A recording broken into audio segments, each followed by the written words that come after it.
போலாம் வான்னு சொல்லிட்டு கிரிஷ் கூப்பிடுறாங்க. பைக்லனா எனக்கு ரொம்ப பிடிக்கும் அப்படின்னு சொல்லும்போது, சூர்யா பார்த்தீங்கன்னா, நான் பைக் ஓட்டுறேன் நீ கார் எடுத்துட்டு வா கிரிஷ்ன்னு சொல்லிட்டு குடுத்துடுறாங்க. வரும்போதெல்லாம் பார்த்தீங்கன்னா, கிரிஷ் வந்து ஃபன் பண்ணிட்டே வராரு.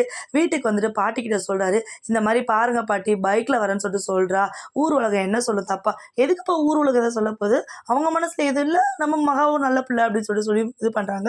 சூர்யாவுக்கு தாங்க முடியல எல்லாருமே சப்போர்ட் பண்ணும்போது, வீட்டுக்குள்ள பார்த்தீங்கன்னா, எல்லாருமே ரொம்ப சந்தோஷமா சாப்பாடு ஊட்டி எல்லாமே பண்ணிட்டு இருக்கிறாங்க. எல்லாரையும் சந்தோஷப்படுத்துறாரு. ஒரு சைட் பார்த்தீங்கன்னா, பயங்கரமா ராஜலட்சுமிய கலாய்க்கிறாரு. ஒரு சைட் சித்ரா தேவிய கலாய்க்கிறாருன்னு சொல்லிட்டு எல்லாமே சந்தோஷமா இருக்காங்க. சூர்யாவுக்கு பார்த்தீங்கன்னா, பயங்கரமா வயித்தெரிச்சலா இருக்கு. என்னது இவன் இப்படிலாம் பண்ணி எல்லாரையுமே சமாளிக்கிறான் அப்படின்னு சொல்லிட்டு, அடுத்த நாள் பார்த்தீங்கன்னா, சூர்யாவ கூப்பிடுறாங்க. வாங்க வெளிய போலான்னு சொல்லி. எனக்கு வேலை இருக்கு நான் வரல அப்படின்றாங்க.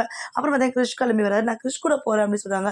ஐயய்யோ! நீ அவர் கூடலாம் போக்கூடாது அப்படின்னு சொல்லிட்டு சொல்றாங்க. நான் போவேன் அப்படின்னு சொல்லிட்டு 2 பேருமே போயிடுறாங்க.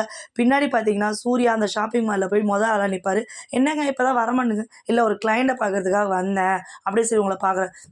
ஆமாமா கிளையண்ட்ட தான் பார்க்க வந்திருப்பீங்க அப்படின்னு சொல்லிட்டு, என்ன வாங்க போற அப்படின்னு சொல்லிட்டு நான் கொஞ்சம் ஷாப்பிங் பண்ண போறேன்னு ஷாப்பிங் பண்றாங்க. பயங்கர ஃபன்னா இருக்கு. இதெல்லாம் பார்த்துட்டு ஒரு சைடு பார்த்தீங்கன்னா, அனாமிகாவுக்கு ரொம்ப பொறாமையா இருக்கு.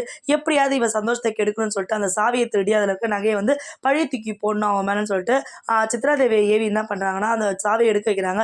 அதேபோல